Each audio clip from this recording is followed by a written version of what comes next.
Hello beautiful soul! Welcome back to my channel. This is my channel. I'm from Japan, Kabayan. Capricorn, this reading is for you.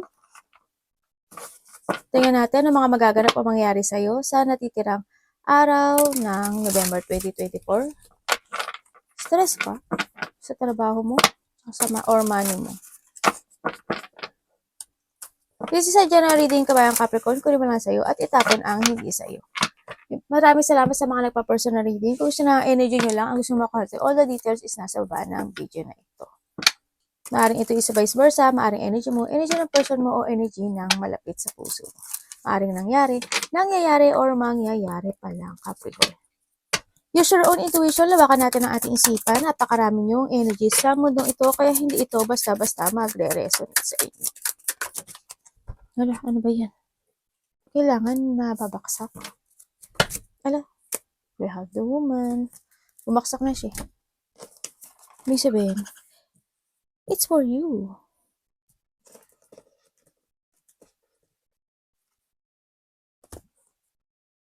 Okay. May mga happiness and mga pambobola ako nakikita sa'yo. May mga joy and happiness. Kung iba dito is makaka-receive ka ng gift or you will give gift. No? Sa nakita ko dito. And also with the star, andito yung may mga iisipin daw kayo, no? Iisipin. Meron kayong mga sitwasyon na pinaprogress, no? Maybe yung ipaprogress mo yung goals mo ngayon sa nakikita ko dito. Maybe you're wishing for something to achieve, no? Sa iba sa inyo, yan. May mga wini-wish na daw kayo. And nandun naman yung hope, no? Nandun yung wish come true and hope to receive something of achievement. Sa nakikita ko to. Also with the woman, baka ikaw ito, no?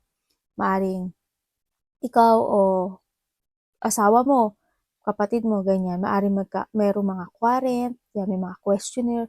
Also sa sarili mo, baka may mga question ka sa sarili mo. Ganyan, no? Sa nakita ko dito, maaring ikaw, magbibigay ka ng flower dito, di ba? Yan, o kaya you're wishing, o kaya someone is wishing para sa'yo, ganyan. Maaring wini-wish ka niya na ikaw yung maging, niya, ganyan, di ba? Ano din yung kasi pambobola, saka yung, paghanga, akong nakikita dito. Tingnan natin.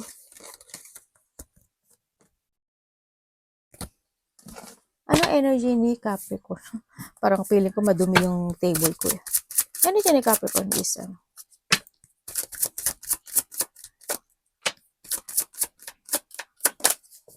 energy ni Capricorn this week. The Moon. Anong parating kay Capricorn? Wala. The Eight of Wands. Anong dapat iwasan ni Capricorn? Lungkot ka? Iwasan ni Capricorn.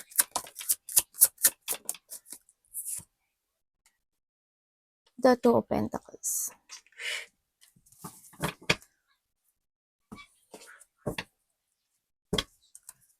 Tingnan natin, bakit damo ng energy mo?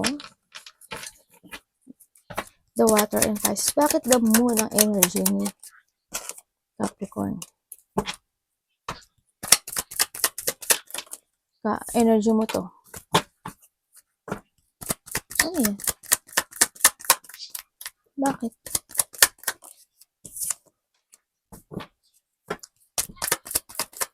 Ano yan?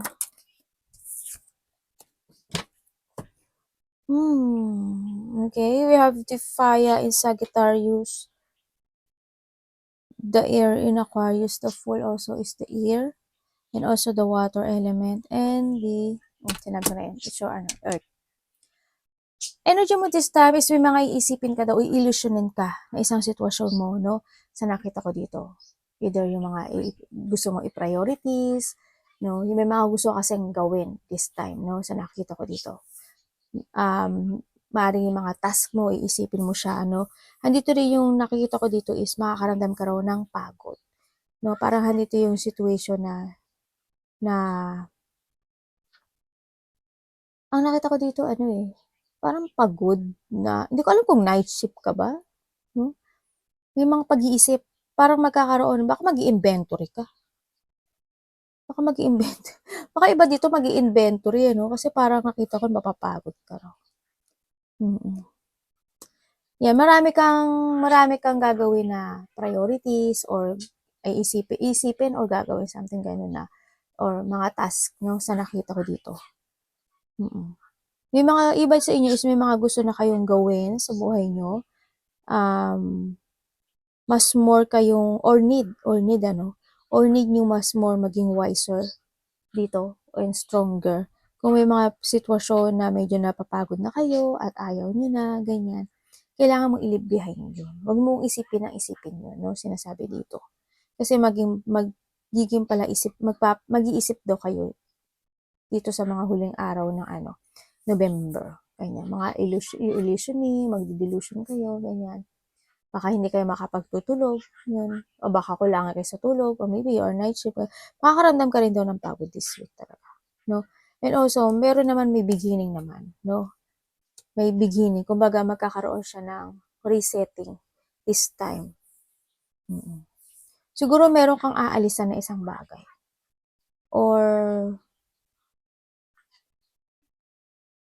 yung bagay nga na sabi ko parang inventory siya. Na parang, ay, salamat. Di ba pagka end of the month, ay, salamat. Tapos na ang month na to. Parang ganun, di ba? Parang makakahinga ka na din. Another na naman beginning of your life, di ba? Yung mga ganun. No? Nakita ko dito. Medyo makakahinga ka daw this time. Kasi may mga gusto ka nang gawin. Yan. Tingnan ko nga ano.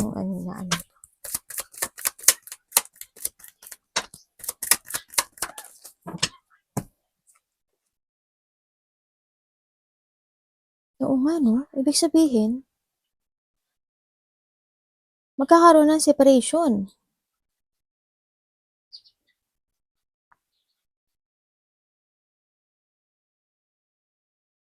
Magkakaroon ng separation sa iba. O kaya naman, ang mga iba dito madi-depress. Baka, mo to? Parang, magja-jungling kayo sa isang sitwasyon na hindi niyo alam kung paano mag-umpisang muli. Yan ang nakikita ko. Parang, baka mapagkalito. No, baka malilito kayo this week. Sa nakita ko, iba dito is malilito, iba dito is hindi magiging masaya, ganyan. Sa trabaho nila, o kaya sa sitwasyon nila na meron sila ngayon. O kaya sa iba is totally separation. Sa nakita ko dito.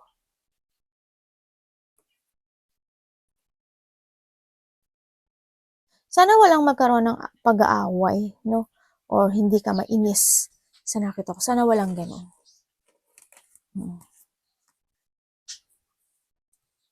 Iba dito siguro kayo?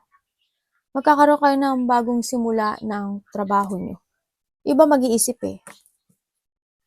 Kung ang simula lang trabaho or kaya naman madedestinate, no? O kaya, di ba kapag yung sa mga trabaho, di ba, parang na-destination sila sa ibang, ano ba to?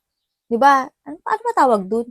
Yung parang, halimbawa, ito, nandito ako sa ganito. Tapos, ililipat ako sa ganitong section. Ililipat ako sa ganitong section. Yung mga ganun, baka ganun ang nakita ko sa iba, no? Kumbaga, may aalisan ka na isang situation sa buhay mo. Wag naman sana, relationship, ganyan, di ba? Wag naman relationship. Baka baka ganun nga. Magaganon-ganon ka. Pero ang sinasabi to, yun nga, iba malilito or may mga pain or heartache. Sana walang conflict ako nakikita. No? Pero andun yung sitwasyon na magkakaroon ng changes kasi sa'yo. O kaya iniisip mo. No? Okay, iniisip mo kung paano magkaroon ng changes sa buhay mo at paano magsimulang muli. Ayan.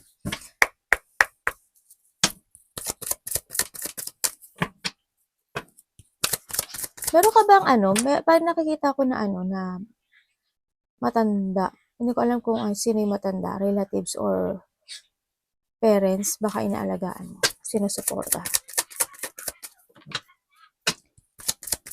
Sa pagbabago na to, magiging stable ka raw.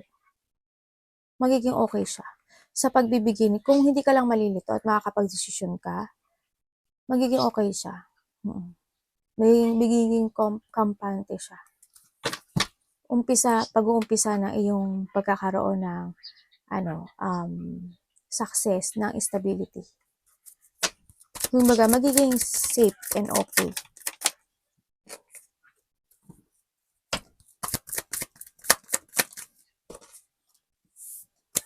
About saan?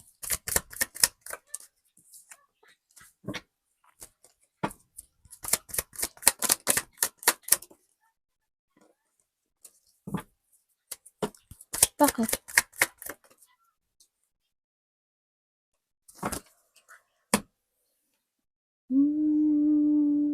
Okay. For ano to, oh? Once, oh. Diba? We have the Fire and Sagittarius, the Leo and Fire, and we have the Fire and Aries. And sa 7 is the Earth and Taurus, and the Water and Cancer. Ay, ano to? The Fire and Aries. Okay. Merong kakausap sa'yo. Maaaring ito is kasamaan mo sa trabaho o sa trabaho mo. Or family, no? Sa nakita ko dito. May kakausap sa'yo, and then, sitwasyon na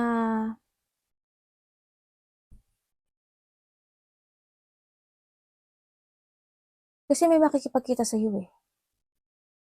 May makikipagkita sa'yo, tapos kakausapin ka raw. Related to sa ano? Sa pera. O kaya sa ano, iba dito is related to a work, no? Parang changes siya. Sa nakikita ko dito. About that.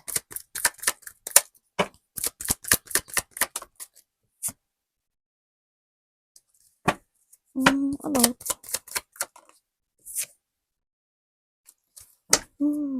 Oo, magkakaroon ng pag-uusap dito. Sa nakikita ko dito. Kasi, ang nakikita ko is magkakaroon ka daw ng choices sa buhay mo. Either there's a new horizon, ako nakikita dito, no? Maring, yung parang dito nga, di ba, sinabi ko sa'yo, maaring two choices of a new horizon or staying. Ako nakita dito. Pero ang nakikita ko sa'yo is, parang lack of confidence ka na mag-move on or magkaroon ng transformation sa'yo, no? Parang mapi-feel mo na parang hindi pa ata, hindi mo kakayanin o kaya parang hindi sapat. Parang may pagdududa ka sa kakayahan mo. Ganun ang nakita ko. Kasi magkakaroon sa'yo ng transformation eh. Kakaroon siya. Baka naman magle-level up na yung trabaho mo. Diba? No, huwag kang kung kaya mo naman, kaya mo yan. Yun. And then, nakikita ko dito na there's a new horizon sa buhay mo. Kakausapin ka raw about the achievement of life. Yes, oh yes, it's achievement to. This is an achievement. Maaring ito is related nga sa work mo, ganyan. And then, or to an investment, baka may makausapin mo or kakausapin ka about the investment of the house, ganyan. O kaya, investment for something. Ako nakikita dito. No? Magkakaroon daw ngayon. And then, nakikita ko sa'yo dito is, kasi may mga plano ako dito nakikita. Magkaka-doubt ka ata. Sa pag-uusap nito, medyo may doubt ako nakikita. Yan, may doubt siya, tapos baka pagdudahan mo yung sarili mo, tapos mawawalan ka ng tibay ng loob, ganyan. Medyo panghihinaan ka. May panghihina ako nakikita sa'yo. Yun ang nakita ko. May kakausap daw sa'yo. Or kapag dudahan mo, ganyan. Pagdudahan mo yung situation.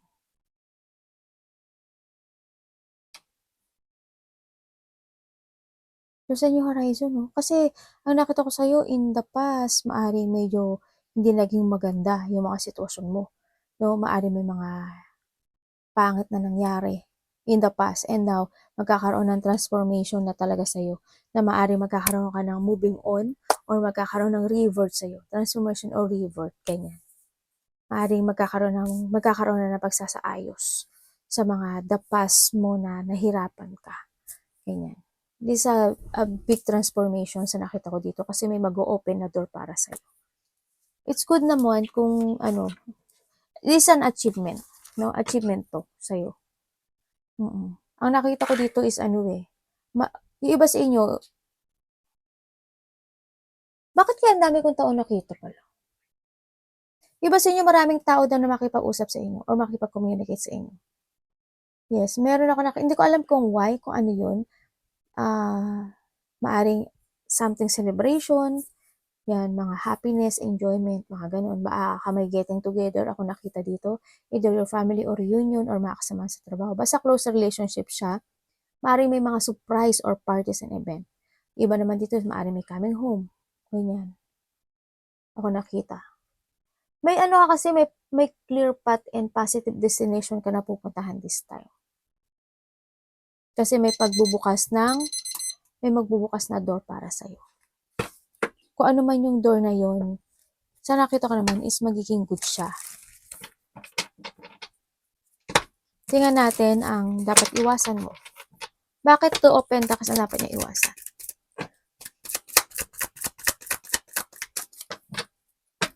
Nananakit ba yung likod mo?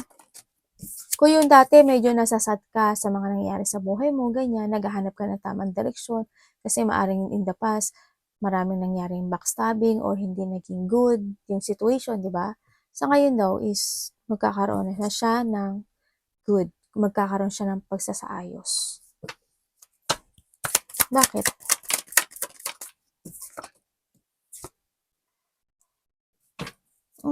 Ano yan? We have the Fire in Sagittarius. We have the Earth in Taurus and we have the King of Swords. Ang dapat mo daw iwasan is yung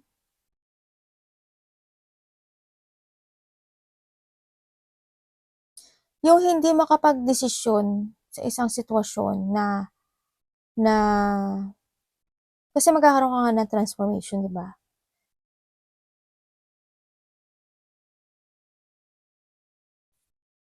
Iwasan mo daw yung panghinaan ng loob eh.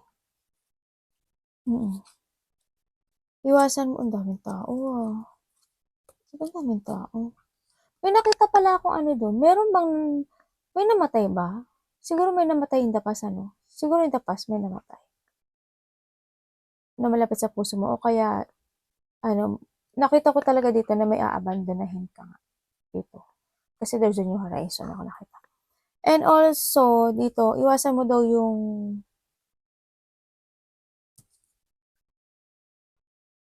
mag-jungling sa isang sitwasyon.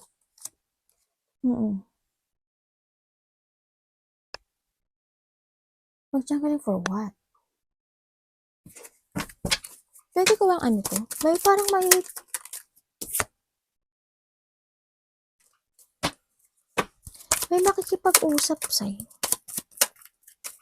makikipag-usap sa'yo. Maaring itong tao na to, hindi ko alam kung tutulungan mo siya or mangungutang or manghihiram siya ng pera. Yan na nakita ko. Pero sinasabi dito is you need to be aware. Ang sinasabi. You need to be aware daw. Tsaka sinasabi rin yung iba sa inyo na kailangan nyo daw kontrolin yung pera nyo. No? You need to control and balance yung pera nyo. Also, kung nasaan kayong sitwasyon ngayon, no, sa nakita ko dito, na kailangan nyo daw na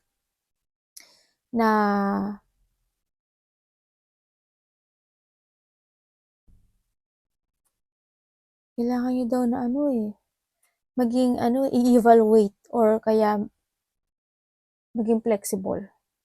Yun ang nakita ko sa iba. Magiging flexible ata kayo. Basta control and balance ang nakita ko dito. May mga biglaang mangyayari dito sa'yo. May mga biglaang mangyayari na kailangan mo daw maging aware. Lalo na sa pera. Yes, lalo na sa pera. Kapag may nanghiram sa'yo, o kaya humingi ng tulong sa'yo. Kasi baka may humingi ng tulong sa'yo, pera man yan, or financial man siya or emotional or ano man yan. Parang gano'n nakita ko. You need to be aware daw. Kasi may mga biglang mangyayari sa'yo. Baka biglang may kumausap talaga sa'yo. Ingat ka lang, di ba? Pag may nangutang, sabi mo, nasabi ko na yan sa sa isang ko. Pag may nangutang, sabi, pwede mangutang. Okay, next question, please. Tingnan natin. When it comes to love is sa lahat Hala. Ganito po talaga ang love. Naku, hindi maganda ang love mo. Anak, baba ka nga muna. Napupo mo dito si mami, oh. Dito mo na, dito. Anong advice ko? Universe. Anong advice? Ay, naku, mag-ingat ka. There's a sneaky person. Bakit? Tapos na to?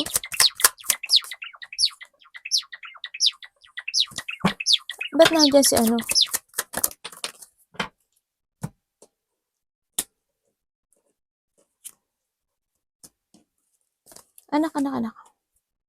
When it comes to a love, andito yung sitwasyon na may nagiging medyo tanga, no?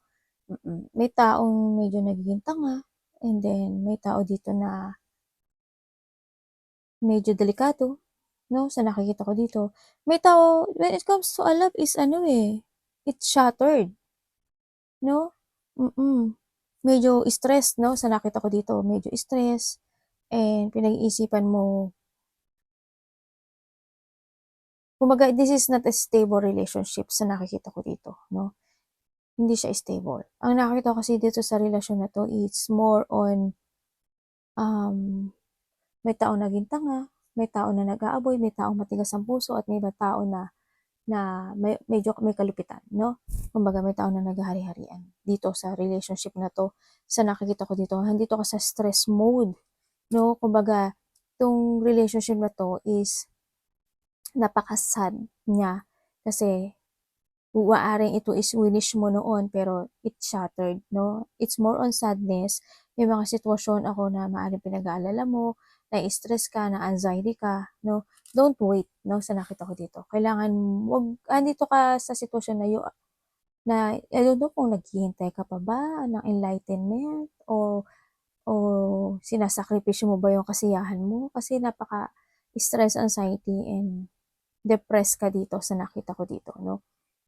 Parang may mga pinagsisisihan ka actually when it comes dito sa love na to. And now, handito ka sa sitwasyon na maybe you are thinking to withdraw or to retire dito sa sitwasyon na to, no? Sa iba sa inyo, maaaring kayo isa trabaho to, ganyan.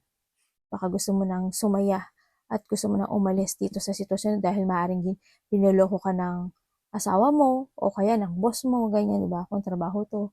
Parang nandito na yung nagiging danger na at hindi ka na stable dito sa sitwasyon. Kasi it's more on stress siya. It's more on depressed siya. Nakikita ko. Parang hindi pinagsisihan mo tong relasyon na to or sa trabaho man to. Ganyan. Parang pinagsisisihan mo siya.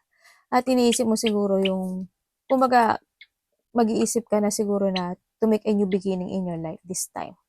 Sa nakikita ko dito. Kasi nakita ko dito is there's a person also na disloyal, ganyan. A danger, nagkakaroon ng disorganized. Kumaga, hindi siya stable. Hindi ko alam kung may tao dito na walang trabaho. May trabaho man siya, siguro hindi siya, wala siyang ipon. Ganyan. Ako nakita. Parang, or maaring may trabaho siya pero hindi ganun ka panatag yung trabaho niya. Baka nagiging tanga siya dito sa kanyang trabaho o kaya ikaw nagiging tanga ka sa karelasyon mo, ganyan. No? Hindi ko nakitang maganda yung mo, yung relationship na to. Nandito kasi yung paghihintay. Anong nila?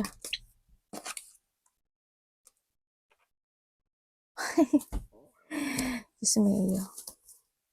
Sorry Niloloko ka lang. Ingat ka. Yung sino man yung karelasyon mo, Siguro alam mo naman siguro yun. Niloloko ka lang ng ano mo. Kasi itong relasyon na 'to, it's failure, 'no? Maaaring isa sa inyo is nagiging very supportive, pero yung isa hindi, 'no? Andito yung it's a fail, andun yung disloyalty talaga, andun yung panliling lang.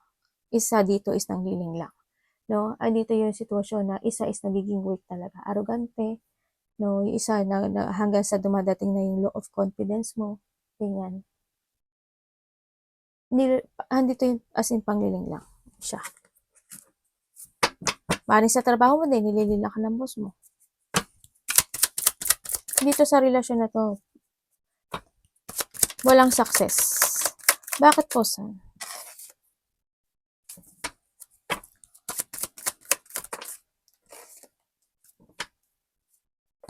The devil, oh.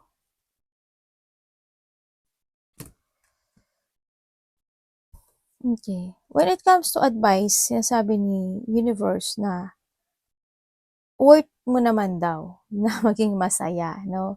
Kumbaga, there's a hope, and you need to release or escape sa isang sitwasyon na masyado kang natrap or sa sitwasyon na nagkakaroon ng restricted or nalilito or nai-stuck, no? Umalis ka daw doon. And try a new things or makipagkilala ka, ganyan. Mag-try ka ng mga bagong experience in life.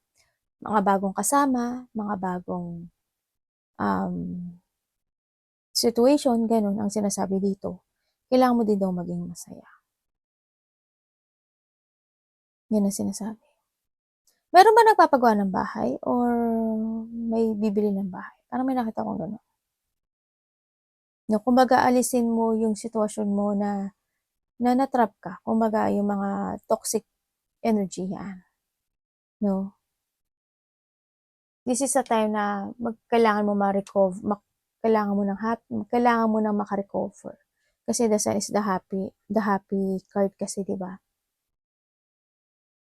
Kumbaga kailangan mo ma-enlighten, 'di ba? Kailangan mo na ma-enlighten na kailangan mo na mag-focus at mag-give effort to growth. Ganyan sinasabi. Growth and learn. Kumbaga, try new things. Kung ito is a relationship, it's up to you how you handle yung relationship na 'to. Kung ito is sa trabaho, mag-try ka uli ng another job, 'di ba? Ganyan. O hindi ko naman sinabi na umalis ka dun sa sitwasyon na yun. Hindi magpa-change ka ng department, ganyan, 'di ba? Kailangan mo din daw maka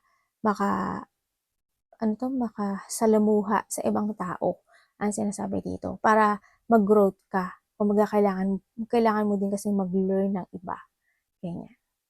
Mm. Kumbaga dito yung kailangan dito ng clear mind, ganyan, taking control yung sarili mo, and also kailangan dito ng mental strength. No, i-release mo yung sarili mo dun sa bagay na yun. Arigato naman si God bless.